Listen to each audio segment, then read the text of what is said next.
আমেরিকার president Trump কিন্তু খুবই একটা দুষ্ট প্রকৃতির। তিনি তার প্রতিদ্বন্দ্বীকে বা তার পছন্দের তার আশেপাশে যারা থাকে তাদেরকে বিভিন্ন উপনাম দিয়ে থাকেন। নাম বিকৃত করার ওস্তাদ হচ্ছে ট্রাম্প।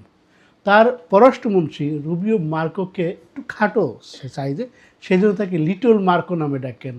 জো বাইডেন তার প্রতিনিধি ছিলেন, বয়সে অনেক একটু স্লথ হয়ে গিয়েছিলেন, সেই জন্য তাকে নাম দিয়েছিলেন তিনি স্লিপিং জো। এবং অভিনেত্রী রুবিওকে তিনি একটু মোটা, সেজন্য তাকে ফ্যাট পিগ নাম দিয়েছিলেন। এইবার ট্রাম্প কিন্তু বেচারা তার নিজের এই যে মানুষকে উপনাম দেওয়া সেটাতে আটকে গিয়েছিলেন।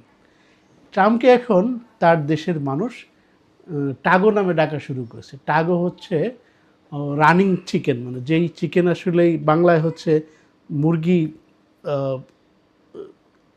যুদ্ধের সময় ভয়ে দৌড়ে পালিয়ে যায় না, যখন একটা মুরগির সাথে ঝগড়া করে, এটার প্রবাদ।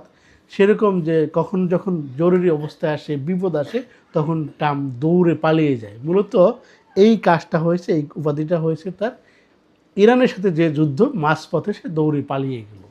এই এখন তাকে ট্যাগো নামে ডাকা শুরু করেছে। এই টাকো 4 অক্ষরে এই শব্দটাকে ট্রাম্পের উপনাম হিসেবে ডাকা শুরু হয়েছে আমেরিকায়। মজার না বিষয়টা?